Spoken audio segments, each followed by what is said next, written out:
welcome to the Veloce Podcast. Hello. So we're on episode 20. It is a little bit later. We're doing it on a Monday.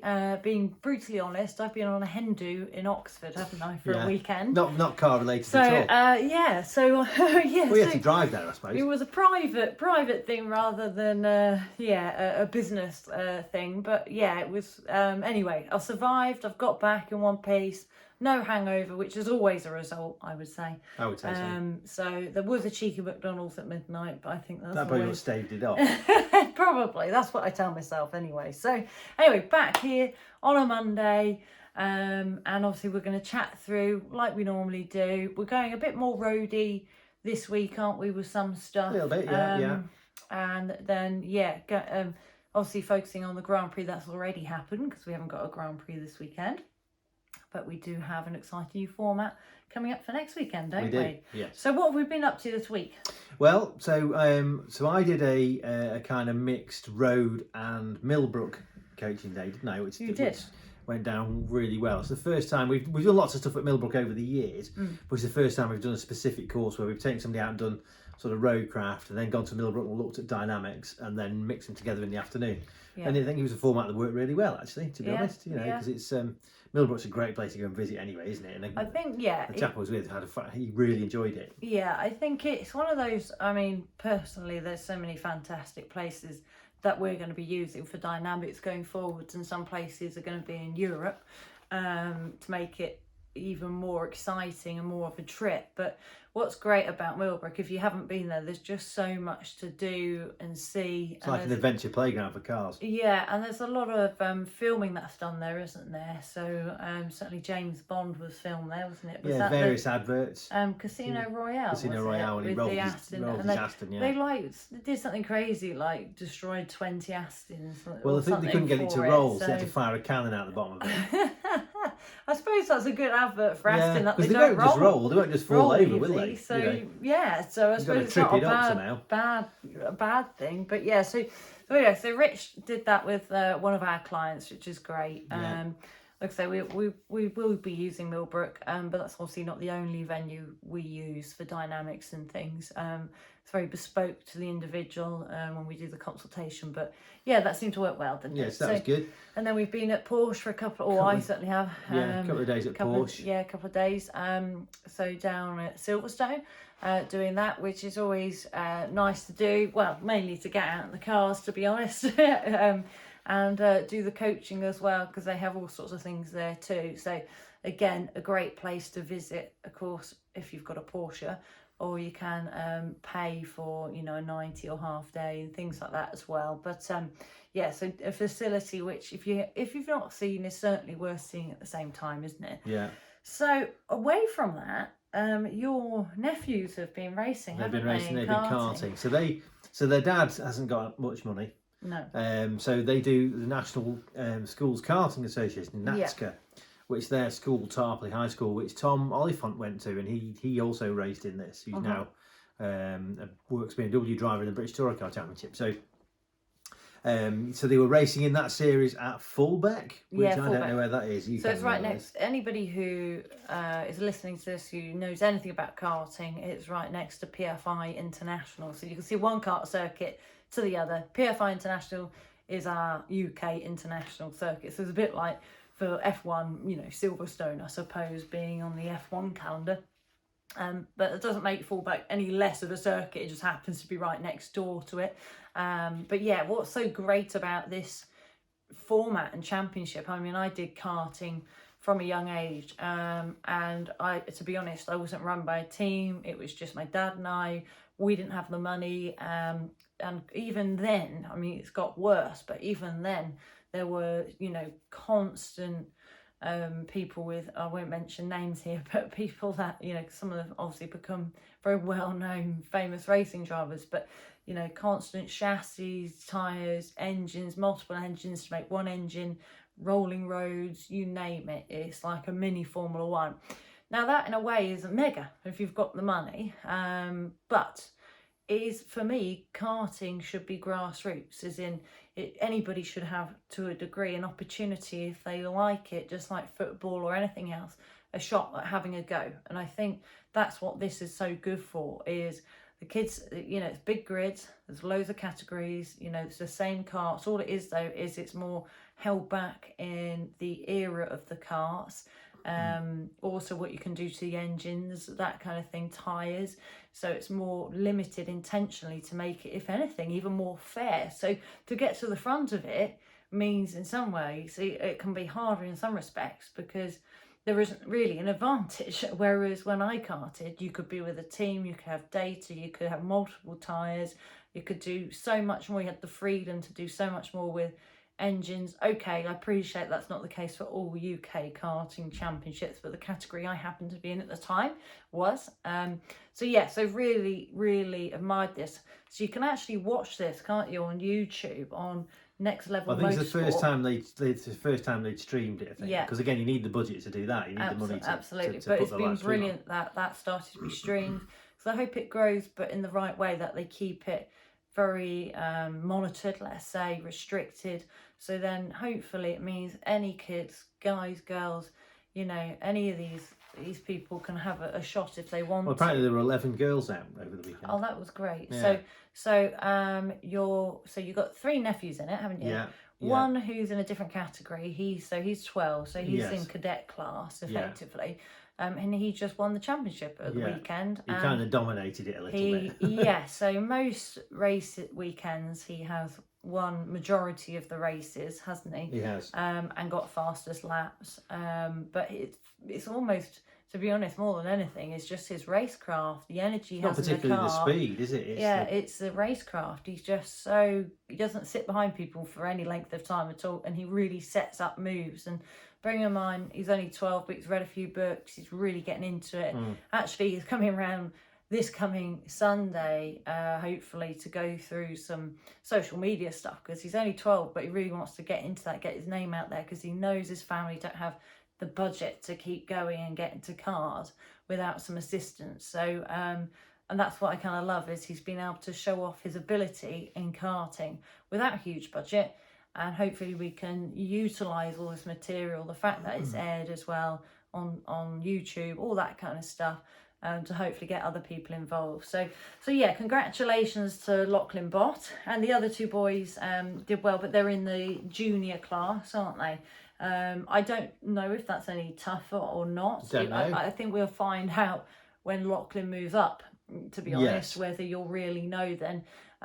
So one of the boys got in the top 10, which is really hard to do. So he's got It's carrying quite a big number. grids, aren't they? Oh yeah, and like I know when I was doing national karting, you know, if you could get a top 10 number, you were fast. You know, hard to do. So yeah. So anyway, congratulations to Lachlan, and I think great to see a formula in karting which is working really well. Yeah. So away from that, road cars. So we've got a bit of a week lineup, haven't we? We have a really exciting week actually, which yes. has made me very bubbly, happy, and a bit on edge, because I don't know, just excited.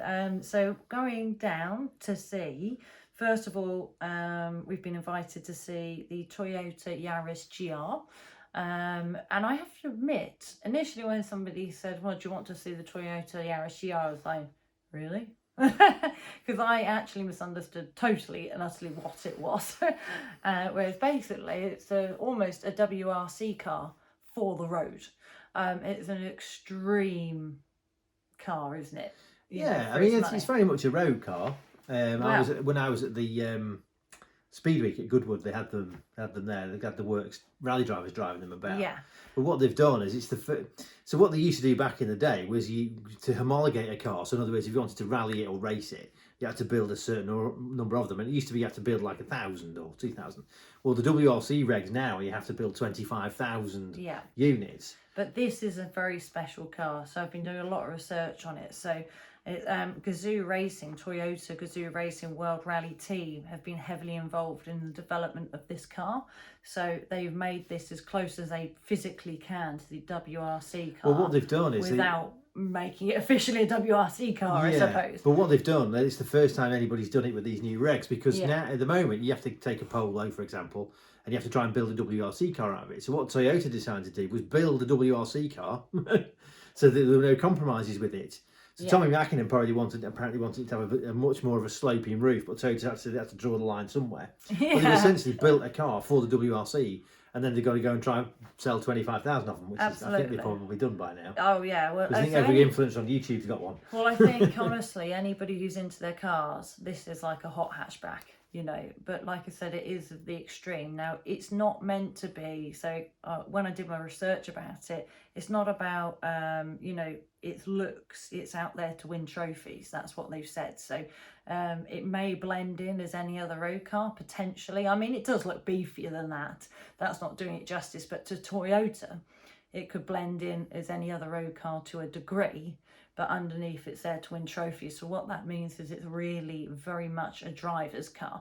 And this is what they wanted to obviously achieve, that they can achieve what they can in the World Rally Championship, but also make a massive talking point for Toyota with their road cars. And this is a proper, you know, extreme bit of kit for a hot hatch, isn't it? Yeah. When I was reading about it, so it's a 1.6 3-cylinder turbo engine.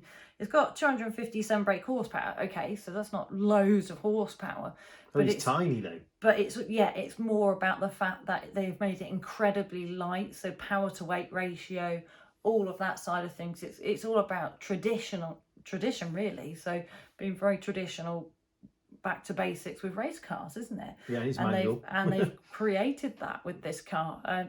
So really excited to see it, drive it, get hands-on with it and see what it's all about. But the reviews have all been like 5-star, going on about how amazing it is. If you love driving, it's a proper driver's car. Yeah. So I think it comes at about 30,000, doesn't it? Yeah, it's about 30 grand, I think, yeah. Or maybe slightly under, but something like that. It's all-wheel drive as well.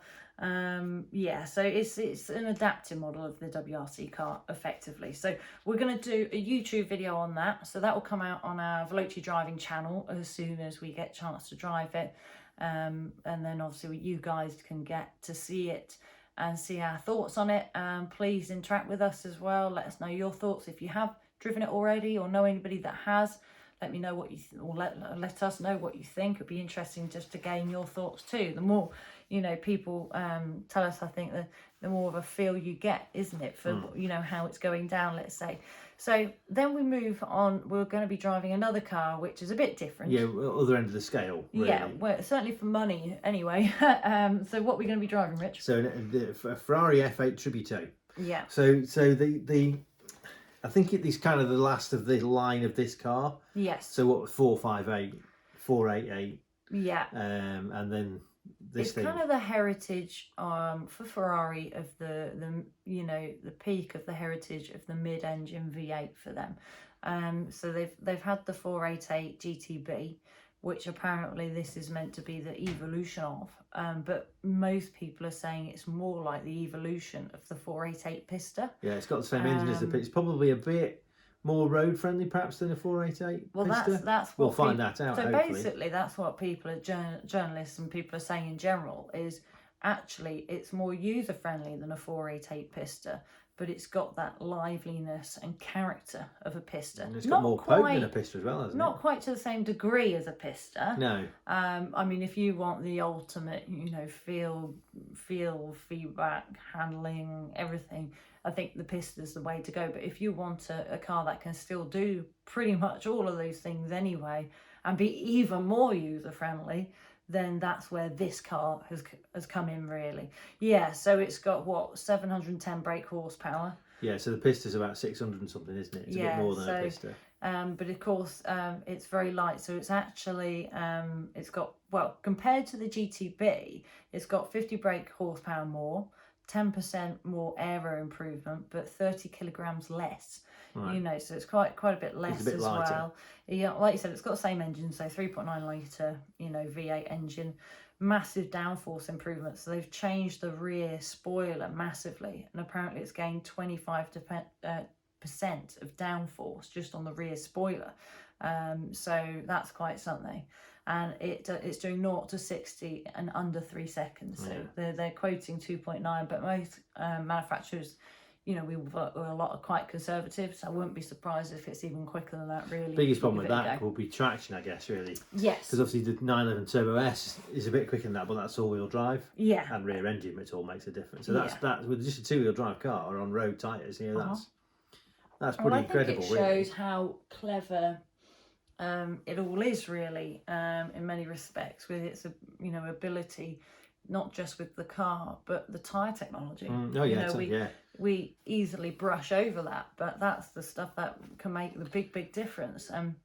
You see it when you watch motorsport, like Formula 1, with the softs and hards and all these changes. Well, actually, we kind of focus on the car evolution all the time with manufacturers, but actually the tyres are as well. So that's also helping for these manufacturers. So so we get a chance to get hands-on and drive that. So we're going to again do a YouTube video, aren't we? Yeah, so we'll let you know what we think of that. I'm looking forward to that. That'll be interesting to see. I mean, looking forward to both of those. The Yaris GR, which is normal people can afford. And then the other end of the scale of people love cars.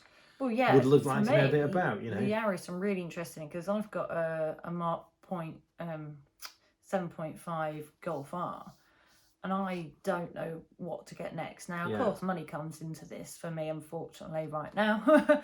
I'm not in the position to be looking at Ferraris and things like that, but I'm not sure about the Mark 8 yet. It's a fantastic car, but I personally would like a manual. Now, it's not because I'm this purist and it has to be manual. I love the auto gearboxes, the dual clutch systems these days. They're amazing with paddle shift.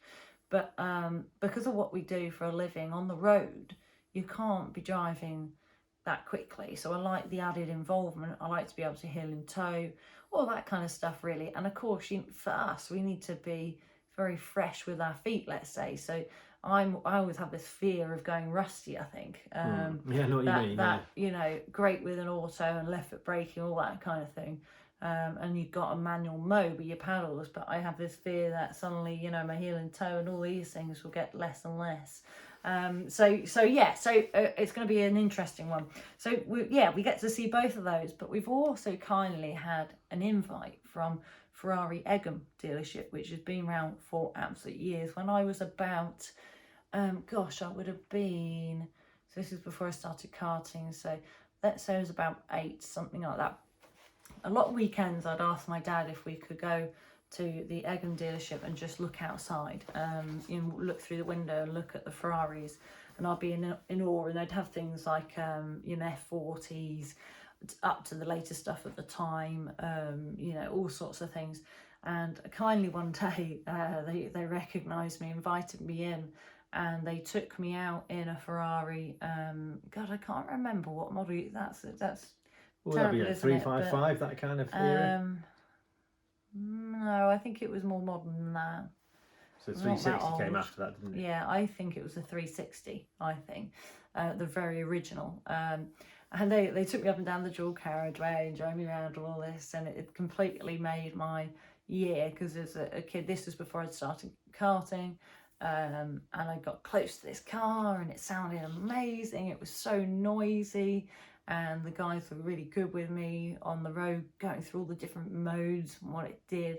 So it's going to be lovely to go down all these years later and to see the very latest Ferrari release, which is the hybrid, isn't it? Yeah, the 296 GTB. Yeah, so back to V6s, because obviously the mid-engine cars originally were V6s. Yeah, so it's going to be really interesting for us to see that. But for me, on a personal note as well, I'm going to take that little picture down of me in that car. The guy might still work there. Yeah, you never know.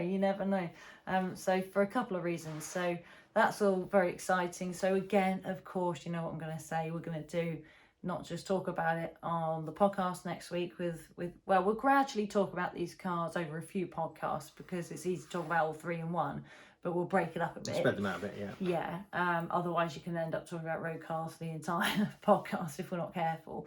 But you will get to see, if you want to get to anything earlier, then it will all be on our Veloce Driving YouTube channel. So that will be out as soon as possible. So again, please get in touch. Let us know your thoughts. Hybrid Ferrari, that technology as well. We've spoken about fully synthetic fuel, which Porsche are designing, hopefully with Formula One. You know, so there's a lot of possibilities going forwards. But yeah, see what you think and let us know your thoughts as well. So moving on to the driving bit then. Yeah. So we've been doing some more of these driver confidence. Yeah, it's been fascinating, hasn't it? Yeah. So, and one of the things that kind of came out of that was how little people check their cars. Yes. So I thought we might just touch on that a little bit, really, Yeah. because I know he might be teaching you to suck eggs. Yeah, and please don't it's think worth going over them, I think. And I think what happens, especially with modern cars, you think, well, like, come on, something will tell me. Yeah, which is probably true, to be fair. Yeah, but I would always say everything is an aid rather than, you know, rely on these things so you don't have to do anything, because just in case, firstly, it doesn't aid you. Sorry if you've seen it at the video, a fly harassing us. I don't know what's happened, but it's gone in. It's going to be on the podcast. He'll be on next week. We'll get him a t-shirt. Get plenty of features, that's for sure. Yeah. But anyway, so for anybody that watches it rather than listens to it, I do apologise now. But he won't leave. So yeah, car checks. Now it's all just simple stuff, and it's not teaching you to suck eggs. But sometimes it's good to have these refreshers, reminders, to check these things. So I don't know if you want to start it off, Rich. Well, the one that I always remember from learning to drive originally was using the word power as an acronym. So petrol, oil, water, electrics, and rubber. Yeah. Just to break those down a little bit. So I mean they're fairly straightforward when you do it that way. Yeah, exactly. So petrol, fuel. Power doesn't work quite the same as power. Yeah. Or dower if you've got a diesel. Yeah, exactly. So basically. Yower if you've got a hybrid petrol, electric. But of course, that doesn't mean it has to be petrol. It could be diesel. It could be hybrid. It could be electric. But it's astonishing how many people run out of fuel. Yeah, and you see it. You talk to the AA. It's the most common thing they go to is people run out of fuel. Yeah. So, and I think it's something, you know, with electric especially, which is probably even harder to manage in some respects. Yeah. Well, I certainly think you have to plan your journeys even more to know you're going to get to a charge point and how long, is it a supercharger, that kind of thing. So it's a matter of thinking ahead a little bit. Exactly. So it's become probably even more relevant than ever before in that sense. So when we say, you know, power, petrol, and basically anything that's basically causing your car to run. Motion of whatever it is. Yeah, exactly. Just check, make sure. Second thing, so oil. Checking oil levels is always worth Nobody doing. dips the oil, do they? But it's not just that. So a friend of mine recently had her car go into the garage, and it was basically because they hadn't changed it. Well, she hadn't changed it or gone in and got it changed. So she was waiting for a light to come on, or something to say it go in for a service or whatnot. Whether she'd missed that, I don't know. But basically what had happened is it had become so gloopy and all that, the car kept cutting out. So no warnings, no nothing. And it turns out it's not run out of oil. And there was plenty of oil in it. It's just it needed an oil change. So it's good again. It shows even with modern cars, it's so easy to forget things. Well, the other time that was another friend of yours who you ended up putting 2 litres of oil in it. Yeah. So she came up to see me. And she said, "Kat, can you come out? Because it just sounds really rough." So start it up, and I'm like, starting to seize. That's why. Switch it off. And she's like, "Why?" And I said, "I'm just going to check the oil a minute because the oil light's on, and to me, I'm worried that there's really no oil in this thing." And I dip the dipstick in, and nothing comes out. Like it's that's generally not a good sign. Dry. So so I go to the garage and I have to buy 2 lots of the stuff, and it takes the whole thing. And she was lucky because she did about an hour and a half to get to me on the motorway, and she was very lucky to get to me. That's a okay. This is terrible because it's 2 females on the bounce here as versions, but so again, just because the oil light was on, a modern car, but was ignoring it, didn't know what it meant. It'd been on for a while, kind of ignored it, carried on. Which I know seems daft, and you think, well, that's a bit stupid, right? But hey, doesn't hurt, does it? So the next thing, and this is certainly one for me, is water, coolant levels, washer fluid, all that. So it's not. Stuff. So the thing is with coolant, it's obviously got an electric car. You won't necessarily have coolant in it, but it's actually a legal requirement to have screen wash. Yeah. You know, so you'll fail your MOT. Okay, big deal. Yeah. You can still put some in, but it is actually a legal requirement to have screen wash in your car. Yeah, and I have to admit that is one thing I'm forever running out of washer fluid. And of course, you're on the motorway, you're doing a long journey, and you think, oh, here we go. And it's one of those. And again, I've got a car where it'd tell me it's running low, and I carry on anyway. Well, the thing is, also in winter, making sure you've got decent stuff that doesn't freeze. Because okay, middle of summer, it's not so bad. No. But in winter, when the roads are throwing up mud and it's drying on the screen, it's a nightmare. You've got no washer for the stuff. Well, I had a situation once on the M3. This is when I was much younger, in my very raggedy Peugeot 306 green thing, and I'm going down to see my nan, and I've got my partner at the time in the car driving along, and I'm in the outside lane overtaking some cars, and the car in front of me, all the bikes fall off the rack, and I somehow managed to not hit the car to the side, or the car behind hit me, and miss every single bike. Now, all I can put that down to is either the Peugeot 306 handling, which I doubt, or the fact that because I was doing a lot of racing at the time, my reactions were quick. But point to this story is I've run out of washer fluid, and the sun on the screen, and the screen being so dirty I could barely see. And all this happened, and afterwards I was so frustrated with myself because I added another thing into the mix to make my life even more difficult in a sudden situation.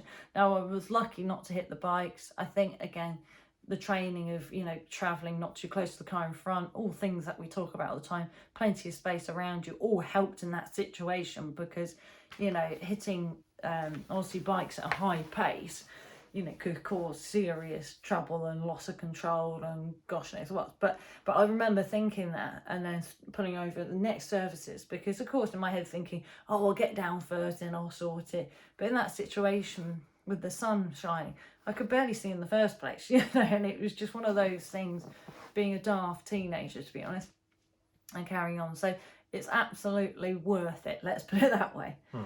So the next one then. So electrics then. So again, something you come across with people is when you turn on your ignition, all the warning lights come on for the systems you've got on the car. So you can see what systems you've got on the car. So if it's an older car, seeing it's got ABS or anything, it'll have an ABS light. Now, of course, they should all then go off when you start the car. So if something stays on, don't ignore it. Yeah, there's a reason for it. Absolutely. So that's one thing, but obviously then you've got things like, again, modern cars flag it up, but if you're not an older car, it won't necessarily. It's making sure things like your brake lights work, your indicators work, your reverse lights work. Oh, absolutely. It sounds crazy, but like the most common form of signal on a car is brake lights. Yeah. And the bloke behind doesn't know you're slowing down if you haven't got brake lights on the car. Absolutely. So again, it's not teaching people to suck eggs, but it's a good refresher. Sounds obvious, but and I have to admit, even me, like I went through all this years ago, and then I've done a lot of road training as well as race training and all sorts of stuff and things. But getting back to basics like this has actually been really good for me because it's just made me think, actually, it's not teaching people to suck eggs, but it's a great reminder, and it's made me even better at just being a bit more strict with myself and checking things a bit more and just being that awareness, because I think when you do something daily so often, the psychology of getting complacent with things something, one episode we're going to talk about a lot is the psychology side and driving for an episode, not this episode, but at some point. So it's interesting how we will, to gain a second or two, not bother doing something. Well, somebody said to me, the risk. If you check your car once a month, you're doing it 12 times a year more than most people do it. Yeah, exactly. And now I know we have MOTs and all that stuff, and I know the car's 3 years old. Yeah, and I know modern cars come up and tell you things like when new service is due and so on. But I would always think of these things as aids in case something goes wrong, or I know my mother's car had it, and she's got a brand new Mini, and she didn't understand what it was telling her. Basically, she's trying to go through the manual and work out, because there's so many things that it tells you, so you can almost have that almost too much information and then start to not pay attention because there's constantly things coming up on the screen. So back to basics doesn't always hurt, does it? No. So the last one is rubber. Yeah. So obviously tyres. So making sure there's no damage. You've got at least 1.6 millimeters of tread, I think is the service. Yeah. Pressures. Pressures all right, but also wipers. It'd be amazing again how many cars you get in. I was in one today, funny enough, this morning, it starts raining, windscreen wipers come on, and it's all like lines in it, smearing everywhere. Yeah. You might want to get some wipers on this, love. You know. It's Yeah. Well, I did this, didn't I? And it damaged my screen. Yeah, you I scratched left your it screen, too long. You know. And, yeah. and it was the one. Don't take any advice off Kat. Clearly, I give people advice and don't listen to it. But yeah, absolutely. So it's again also with rubber. One thing I do want to mention, which is slightly different than checking it, but is never ever buy cheap tyres. It's something I've just tried to explain to a male friend of mine, because he's running around on winters at the moment, not knowing that he's running around on winters. No, as winter comes, you're going to swap them to sports tyres. But anyways, I was thinking, God, this car feels funny, and then checked and realised it was on winters. Not that that's a big deal, but the thing is, he was thinking, right, I'm going to get another set. And I said, well, it wouldn't hurt to have a set of winters and a set of summers if you've got somewhere to store them. You're in a four-wheel drive car, that kind of thing, driving on some back roads. Doesn't hurt to have two sets if you, I know, appreciate not everybody can do that, and you can look at all seasons, there's plenty of options. But the first thing he said is, yeah, I'll just get some cheap ones. It's like, no. Now, I'm sure most people that listen to this are probably into their cars and driving, and probably know anyway that you don't. We nickname them ditch finders, don't we?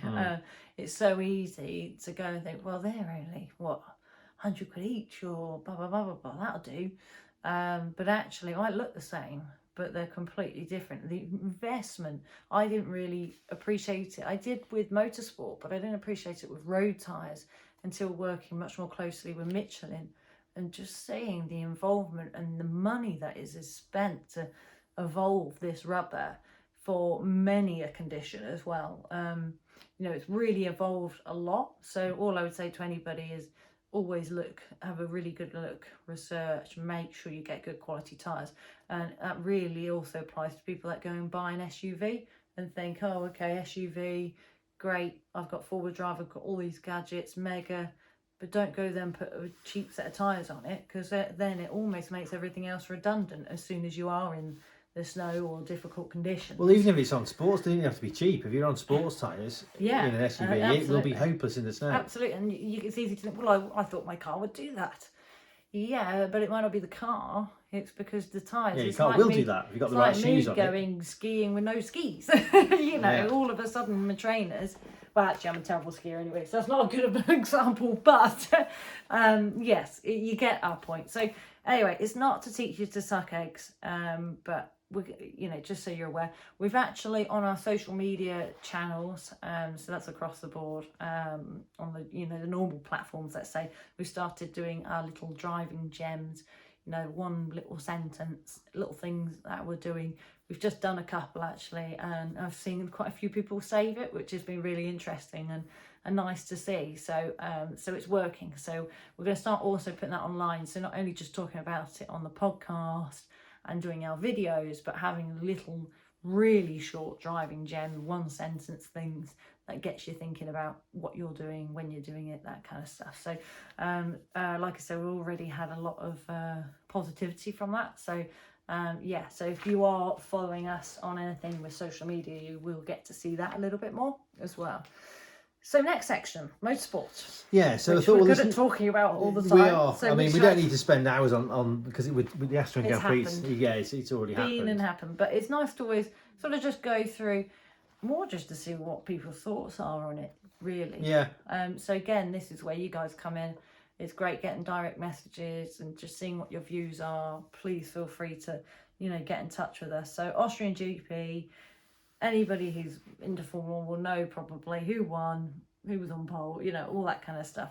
But if we go into a bit more of the detail of things like Perez, so start with Red Bull. Well, so obviously it was a fairly easy win for Verstappen. Really, he was imperious. Really, he was fastest practice. He was on pole. And Perez is getting there, really. So Perez was third on the grid, so they were split by Lando, weren't they? So he stuck it on the front row next to Max. Amazing. Absolutely amazing. But Perez, I think he got a bit stitched up with it, really. So at the start, so there was a safety car, wasn't there? And then the safety car went in. And he tried to go around the outside of Lando, who kind of eased him wide into the gravel. Yeah. So he ended up, that kind of knocked him back down to the pack a little bit. And Lando got a penalty for it. Yeah. got a 5 second And the penalty for question it. is, and this is what I'd love to ask listeners / viewers, is what do you think? Do you think he should he have got a penalty for that? Lando's point was, well, if you try and go around the outside, what do you expect? High speed corner, my car's going to be running wide. The momentum's pushing it that way. I can't hold it tight. There's not a thing I can really do. If you put your car there, that's always the risk kind of thing. Even Christian Horner, before there was a penalty, had said, I just think it's one of those things, racing incident, job done kind of thing. But then he did get a penalty. So it'd be great to get you guys, get in touch and see what you think. Well, the difficult thing for Perez then was that he then essentially did the same thing twice to Leclerc. Absolutely, which was where... So the stewards had their hands were tied then because they had to do the same. Yeah, so with Leclerc, and Leclerc is very, very clean, hard but clean. And I'm not saying Perez isn't, but, you could see Leclerc's frustration. Because it kind of ruined his race a bit, really. It did.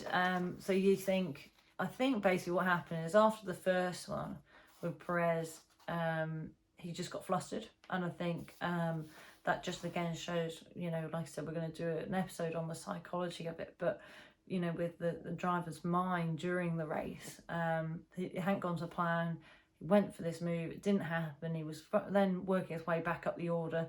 One thing with Red Bull, we all know the pressure that is within that team. There is with every team, but I think Red Bull, you have added can't say any words at the moment, added pressure, wouldn't you say? With well, Helmut Marko's wound a bit on this because he's mentioned if it was hinted that if Russell doesn't go to Mercedes next year, they'll have him. Absolutely. Well, that's a bit harsh on Sergio, isn't it? Because he's doing a good job. Oh, absolutely. And Sergio is amazing in the races. It's just he tried to go for a gap around the outside. It didn't pay off.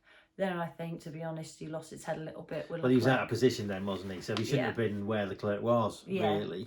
But Leclerc, if Leclerc comes up behind you, he is going to try and go round you. But having done but Christian Horner's point was he doesn't want it to get to the point like they have in football where you get the professional dive. So you think, oh, he's pushed me off, get him a 5 second penalty because that's Exactly. I think this is where we need to be really careful because all these screens and footage, like VR, is it VR in football? I guess. VAR. VAR, that's it. Yeah. That's the one. But it can get to a point where, of course, teams will play to their advantage what they can.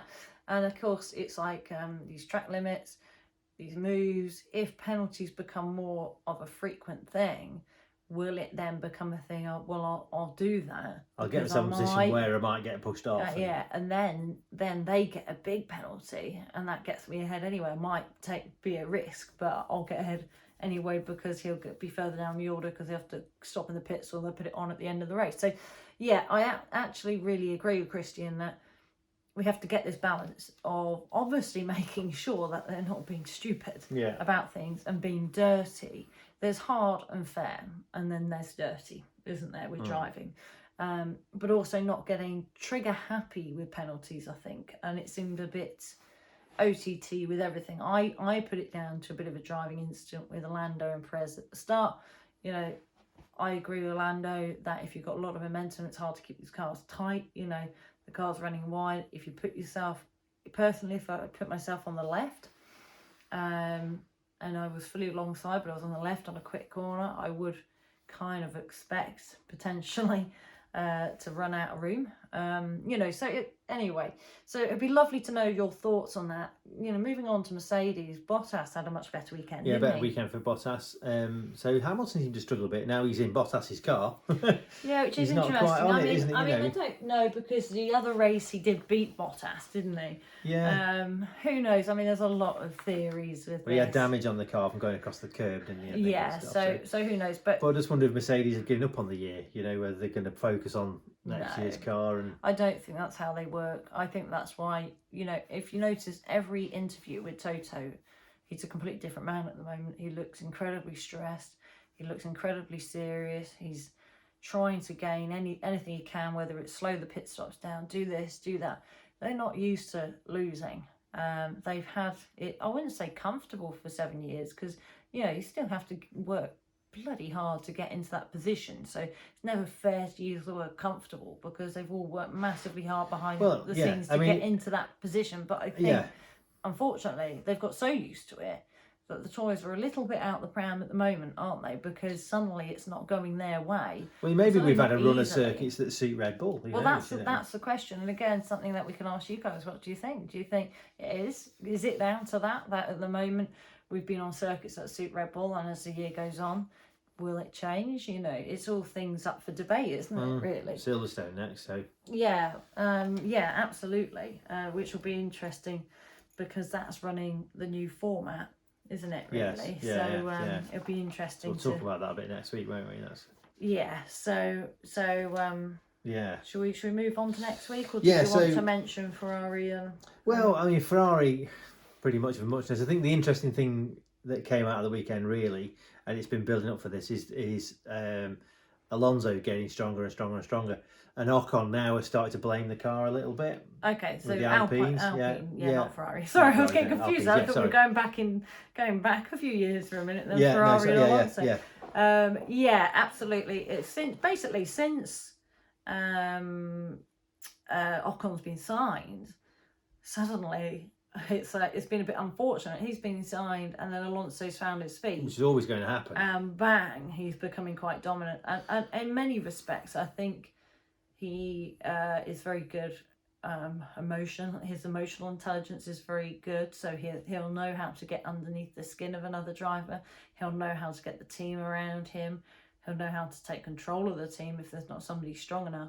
Now, I'm saying all this with best intentions, because I love Alonso and I think he's one of the best drivers of all time as the full package. And I think it's showing it. You know, he's what, 40 is he? 41? I think he's 40, yeah. And, you know, it just proves the point for me. I go on about age all the time, but it does, that he really is something special. And Ocon's fast, but I think Ocon started the year thinking, hey, I'm actually on top of him. And you know what? This is Alonso. This is going to make me look good. Okay, Alonso's just come back, but it's still Fernando Alonso, who's one of the most highly rated drivers within the paddock of all time. But I think suddenly he's on the back foot, because he's like gone bang to the next race, and suddenly found something he couldn't find before. So it will be interesting to see how that sort of plays out, won't it? Unfolds. But no, I don't. Good luck to Ocon. I think everybody knows what he's up against with somebody like Alonso. Not many. Well, the only person that's really rivaled Alonso properly is Hamilton, really, when they were in the same team, and that was like two balls in a china shop. Didn't go down very well, let's say. So moving on then. Should we move on to next week? Yeah, so the main thing next week obviously is British Grand Prix. Yeah. With the new format, which will be interesting. Yeah, it'd be interesting to see. I think the drivers have already said they don't like it pretty much. They've not come out and said that in word for word, but they've all. Is it worth just to clarify for anybody who's listening or watching? I mean, gosh, if you're listening to us now, you probably know, but just running through the new format again. Yeah, so what they've done, and I don't know why they've done it, in all honesty, but there you go. So what they're going to do now is two practice sessions on Friday, and then qualifying is at 6 o'clock on Friday night. That then sets the grid for Saturday. It's quite late then. Yeah. Wow. Okay. Yeah. I didn't realise it was that late. I knew the format, but I guess otherwise it'll be TV audience. Yeah, that's very true, because I did think that at the time. I thought, how's it all going to work with these things on the Friday? So it means that they'll only have 2 sessions to dial the cars in, learn about the tyres, all that kind of stuff. So then they'll be into quali. And then I think they get another practice session Saturday morning. Yeah. And then the sprint race where they would have been qualifying normally, which is, I think is 17 laps or something. It's like the opening stint. They're just doing the opening stint and then stopping it. So no pit stops. Yeah. I guess the problem is, I think it could be either really exciting, or the teams will say, hey, it's all about Sunday. So be really careful out there. It's all about Sunday. Don't take any chances. Don't damage the car. Yeah, exactly. Blah, blah, blah, blah. So somebody said, why don't they take the radio away from them and all that? Just let the driver get on with it. Because they're going to have to manage the tyres. Yeah, exactly. I'd love that. Make it old school. Yeah. So all you've got your pit board. That's it. I think that would be such a cool thing to introduce to a sprint race, because you don't need. Got to do something different. It's gone a bit too much the other way for me with, and I've got friends that are engineers in Formula 1, so there's no attack at all at them. but it's gone a bit too much the other way of do this now, driver, do that now, driver, go into this mode, do that, and there's so much data related and them just being told what to do, that we're not getting to see the differences in the character of the drivers and who can work things out better than others, because there's almost too much information and resources. And I think that would be such a cool idea if they added that in. That's right. I think that's what it should do. Like you have a national or club sport stuff, you know, you go do 17 laps and it's just you on your own with your pit board, you know, that would be so cool. Other things that are going to be on next week, I'm not saying we can cover everything, because obviously it can end up otherwise too much of a motorsport podcast, but things we will certainly be watching, and then we'll decide what to cover. There's Formula 2, FIA Formula 2, which obviously supports Formula 1, so it's the next lot of drivers coming up. I don't believe FIA F3 are at Silverstone. They're not, no. Which is a shame. Hungary's their next round. F3 is one of the, I mean, the Sunday morning race in Austria, what a corking race that was. You know, anybody who has the F1 channel, honestly, if you just watch F1, it's so worth watching FIA, F3 and F2. Remembering these guys are up and coming, they're hungry for it, they need to prove a point. They don't have long to prove a point, you know, and the grids are massive, aren't they? Really is exciting and cool. So, but yeah, sadly no F3, but there is F2, which is always exciting, isn't it? And that is on the cusp of these guys getting to F1. So they're there to make a point. Also, we've got the W Series, which I believe is supporting. So they're at Silverstone, Yeah, supporting. So that will be interesting to see. See what the reception is of that. Obviously, there's two kind of mindsets with W Series, so it'll be interesting. It's been good for the girls that have done it. It's been a great springboard. Yeah, it's highlighted. Look at something like Jess Hawkins. You know, Jess Hawkins had no money. Yeah. You know, she scratched around doing half seasons here and there, and then she stopped racing completely. Yeah. And went off to manage to get a job doing stunt driving brilliantly. Yeah. And then W Series came along, so she's the least experienced person in it, and she's learning all the time. Been great for her. And what has she been signed? Yeah, she's Aston. Yeah, she's not driving, is she? But she's an ambassador for. Exactly, which is still. You never know when that's going to leave. Get in the simulator. But and it's all not that even just that; it's all the other things and clout you get with that kind of name. Yeah, to make a name. Yeah. So absolutely, so it's a great springboard, and we probably won't get into that for now with W Series. As in, like, you know, when you listen to people's thoughts, and you know, you've got two sides, let's say, with men and women on both those sides, with that, but it's a brilliant springboard. So IMSA's on and WEC is on, you know, so there's and WRC as well. So we're talking a little bit going on then about World Rally Championship for Zinc Car, so that's on. So there's a huge amount on for people to watch if they want to watch it. Some of this stuff you just go on YouTube now these days and put it in, and you'll find a stream for it as well. And we're going to decide what to cover, depending on because British GP new sprint format is going to be a big talking point. So that's certainly going to be a big focus.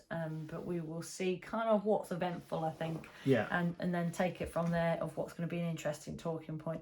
Of course, there's going to be more car news that we will mention, and we will mention one of the cars that we have driven from this week, which will then be featured. All three will be featured on the YouTube channel though, but for the podcast we will break that up.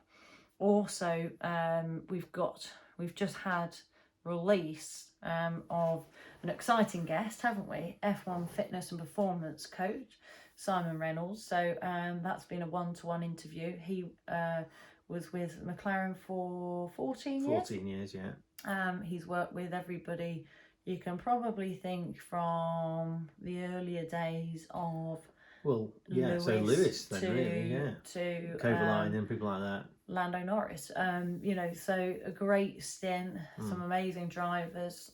He still works with some unbelievable drivers now. So what's fascinating about listening to that interview is, again, as a coach, but from the fitness side, the importance of really knowing what to train and the reasons behind it, you know, to do this training. Because I get so many people say, why do you need to train to be a racing driver? You sit in a car. And he explains it in such a simplistic way but it's brilliant, the scientific kind of side of it as well. So I certainly recommend that. That's already out. We've got loads of exciting guests coming out. I can't believe it, to be honest, you know, from engineers. We've got touring car team owners coming on as well, touring car drivers coming on. We've got obviously IndyCar driver Jack Harvey coming on. Also a bit of an old legend, and I hope he doesn't mind me saying this, Anthony Reid. I took him out recently. We had a great time in a car. This is not for dinner. Yeah. And he's obviously a touring car and Goodwood legend, isn't he, really? He is, yeah. I remember, gosh, on PlayStation 1 playing the original touring car game, and I think often it was Anthony Reid, so it'd be interesting to see.